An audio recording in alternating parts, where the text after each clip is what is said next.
Redmi Note 7 যেটাকে এক কথায় বলা যায় পোকোর ছোট ভাই বিকজ পোকো যেই প্রাইসের মধ্যে একটা কমপ্লিট প্যাকেজ দিয়েছিল Redmi Note 7 তেমন একটা কমপ্লিট প্যাকেজ দিচ্ছে দারুণ একটা প্রাইসের মধ্যে। সো গাইস আজকের ভিডিওটি থাকছিল Redmi Note 7 কে নিয়ে বিস্তারিত আলোচনা করব এই ভিডিওটিতে। সো গাইস দেখতে থাকুন পুরো ভিডিওটা। Hey what's up guys, Parves here and you are watching Tech Support Bangla YouTube channel. So let's start.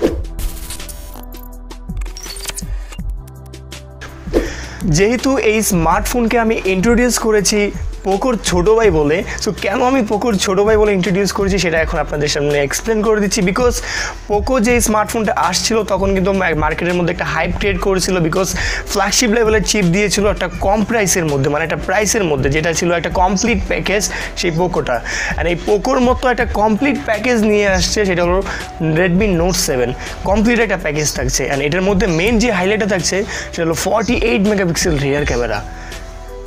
আরও অনেক ধরনের স্পেসিফিকেশন আছে যেটা আপনিও শুনলে অবাক হতে পারেন, এর দাম শুনলে আরও বেশি অবাক হবেন। এই স্মার্টফোন সম্পর্কে বিস্তারিত জানার আগে একটা তথ্য জেনে নিই, এটা হয়তো অনেকে জানতে পারেন অথবা নাও জানতে পারেন। সেটা হলো যে Xiaomiর যে Redmi যে Xiaomiর সাথে ছিল এখন বর্তমানে সেটা হলো সাব ব্র্যান্ড হয়ে গেছে, মানে Redmi বর্তমানে একটা ইন্ডিপেন্ডেন্ট সাব ব্র্যান্ড হয়ে গেছে। প্রথমে এই স্মার্টফোনটির ডিজাইন সম্পর্কে বলতে চাই। এটার মধ্যে ব্যাকের মধ্যে দেওয়া হয়েছে শাইনি একটা লুক এবং গ্রেডিয়েন্ট কালার। পার্সোনালি আমি বলতে গেলে আমার কাছে গ্রেডিয়েন্ট কালারগুলো অনেক অসম লাগে আমার কাছে গ্রেডিয়েন্ট কালারগুলো। সো যাই হোক এর মধ্যে দেওয়া হয়েছে গ্রেডিয়েন্ট কালার। এর মধ্যে সামনে থাকছিল 6.3 ইঞ্চিস ফুল HD+ IPS ডিসপ্লে, যেটার এসপেক্ট রেশিও হলো 19.5:9। অ্যান্ড উপরে ব্যবহার করা হয়েছে একটা ইউ টাইপ নচ, মানে ইউ টাইপ একটা নচ। সো যাই হোক ইউ শেপের সেই নচের মধ্যে বসানো হয়েছে 13 মেগাপিক্সেল ফ্রন্ট ক্যামেরা। অ্যান্ড পিছনে খেয়াল করে আমরা ওই মেইন হাইলাইট সম্পর্কে জানতে পারবো, সেটা হলো 48 মেগাপিক্সেল রিয়ার ক্যামেরা, যেটা হলো সনির IMX586 সেন্সর। সো বুঝতেই পারছেন 48 মেগাপিক্সেল রিয়ার ক্যামেরা। অ্যান্ড থাকছিল 5 মেগাপিক্সেল ডেপথ সেন্সিংয়ের জন্য।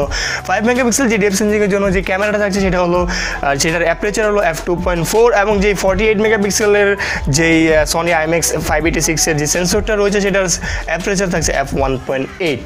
সো এইটাই মেইন হাইলাইট, যেটা হলো 48 মেগাপিক্সেল রিয়ার ক্যামেরা। এছাড়া এটা মেইন হাইলাইট না, এরপর যে মেইন হাইলাইট সম্পর্কে বলবো সেটা হলো এটার মধ্যে স্মার্টফোনে থাকছে 4000 mAh ব্যাটারি, সাপোর্ট করবে fast charging, quick charge four support করবে এই স্মার্টফোনটির সাথে কোনো ধরনের ফাস্ট চার্জার দেওয়া হবে না, মানে কোনো ফাস্ট চার্জার অ্যাডাপ্টার দেওয়া হবে না, আপনাকে পার্সোনালি সেটা বাই করতে হবে বা পারচেস করতে হবে অন্য জায়গা থেকে।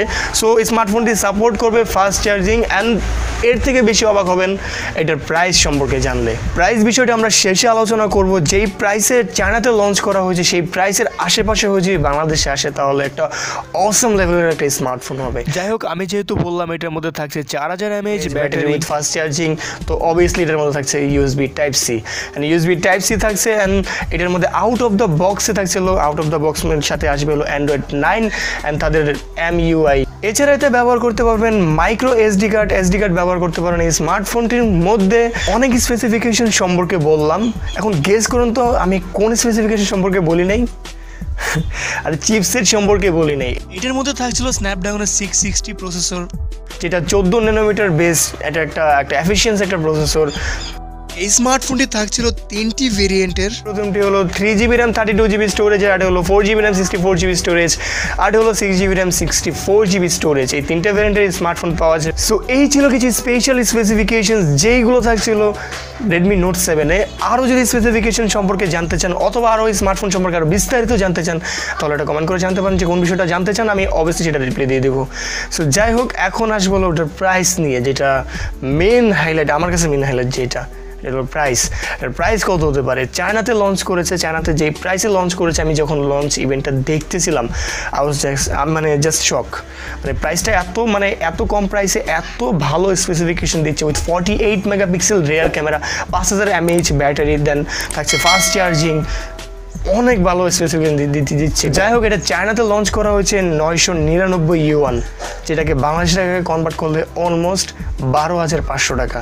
মানে 12,500 টাকা 48 মেগাপিক্সেল রিয়ার ক্যামেরা 12,500 টাকা বাংলাদেশে আসবে এরকম না, আরও দাম বেশি থাকতে পারে, 4 থেকে 5,000 টাকা বেশি থাকতে পারে। সো আমরা গেস করতে পারি যে ওই 12,000 টাকার যে স্মার্টফোনটা আছে মানে চায়নাতে লঞ্চ করেছে সেটা 15,000 টাকার মধ্যে থাকবে। অ্যান্ড 15,000 টাকার মধ্যে যদি 48 megapixel rear camera, fast charging USB Type-C awesome লেভেলের একটি স্মার্টফোন হবে যদি এইটা 15,000 টাকার মধ্যে আসে বা 15-16,000 টাকার মধ্যে আসে। এটা হলো যেটা বেস ভেরিয়েন্ট রয়েছে সেটা সম্পর্কে বললাম, যেটা হলো 3GB র্যাম 32GB যে স্টোরেজটা রয়েছে সেইটা। এরপরে যে মিডিয়ালে যেটা স্টোরেজ রয়েছে সেটা হলো 4GB র্যাম 64GB স্টোরেজ, সেটা চায়নাতে লঞ্চ করা হয়েছে। যেই প্রাইসে আমরা যে বাংলাদেশে যে প্রাইস কনভার্ট করি সেটা হলো আসছে হলো 14,500 টাকা। আমরা এক্সপেক্ট রাখতে পারি 16 না 17-18,000 টাকা এক্সপেক্ট রাখতে পারি, অলমোস্ট 18-19,000 টাকার মতো হতে পারে এই স্মার্টফোনটি। যাই হোক, এর পরে যেটা লঞ্চ করা হয়েছে সেটা হলো 6GB র্যাম 64GB স্টোরেজ, যেটা টপ এন্ড ভেরিয়েন্ট রয়েছে। সেটা মানে ওই দেশে যে প্রাইসে লঞ্চ করা হয়েছে চায়নাতে, সেটা যদি বাংলাদেশি টাকায় কনভার্ট করি অলমোস্ট 16,500 টাকা। আমরা এক্সপেক্ট রাখতে পারি 20-22 এই প্রাইস সেগমেন্টের মধ্যে বা 22-23 এরকম প্রাইস সেগমেন্টের মধ্যে আসতে পারে স্মার্টফোনটি। চায়নাতে যেই প্রাইসে লঞ্চ করা হয়েছে সেই প্রাইসে কিন্তু বাংলাদেশে আসবে না। সেই প্রাইস কনভার্ট করলে যেই টাকা আসে সেই টাকায় কিন্তু বাংলাদেশে আসবে না, এর থেকে একটু বেশি প্রাইস হতে পারে। আমরা যেই প্রাইসগুলো গেস করলাম বা এক্সপেক্ট করলাম যে সেই প্রাইস হতে পারে, সেই প্রাইসে যদি হয় তাহলে একটা সেই লেভেলের স্মার্টফোন হতে পারে। এছাড়া আপনার কি মনে হয় যে এই স্মার্টফোনটির প্রাইস কত হওয়া উচিত সেটি কমেন্ট করে জানাতে পারেন, আর এই স্মার্টফোনটি আপনার কাছে কেমন লেগেছে সেটিও কমেন্ট করে জানাতে পারেন, বিকজ এখানে কাছে 48 মেগাপিক্সেল রিয়ার ক্যামেরা। আর এছাড়া আমি যদি এটা প্রাইস সম্পর্কে এক্স্যাক্টলি প্রাইস সম্পর্কে জানতে পারি সেটা আমি ডিসক্রিপশন আপডেট করে দেবো, একবার ডিসক্রিপশন চেক করে দেখতে পারেন সেখানে আমি আপডেট করেছি কি না। সো গাইস, এই ছিল আজকের ভিডিওটা যেখানে বললাম আমি পোকোর ছোটো ভাইকে নিয়ে। তো যাই হোক, ভিডিওটি ভালো লেগে থাকলে একটি লাইক দিবেন, যদি না ভালো লেগে থাকলে তাহলে ডিসলাইক দেওয়ার আগে একটা কমেন্ট জানাতে পারেন যে কেন ডিসলাইক দিয়েছেন, বা ডিসলাইক দেওয়ার আগে বলে দিবেন যে কোনটা ইমপ্রুভ করা লাগবে কি বিষয়টা, বিকজ আই এম নতুন, আমি এই ফিল্ডে একদম নতুন। সো আপনাদের কাছ থেকে শিখতেছি আর কিছুটা শেখানোর ট্রাই করতেছি। তো যাই হোক, এই ছিল আজকের ভিডিওটা। যারা চ্যানেলটি সাবস্ক্রাইব করেনি তারা চ্যানেলটি সাবস্ক্রাইব করে দিন, সাথে থাকা বেল আইকনটি প্রেস করে দিন আর ইন্টারেস্টিং সব টেকনোলজিস ভিডিও সবার আগে দেখার জন্য। আমি মনে হয় এই ভিডিওতে একবারও বলি নাই সাবস্ক্রাইব করার জন্য, মাঝে মাঝে ইন্ট্রো আসছে যে সাবস্ক্রাইব বা অ্যানিমেশন আসছে সাবস্ক্রাইবের জন্য, আমি কিন্তু একবারও ভিডিওতে বলিনি সাবস্ক্রাইব করার জন্য।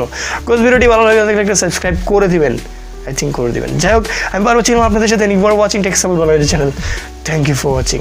লাস্টের আউটরোটা একটু বেশি দিয়ে দিচ্ছি মনে হয়।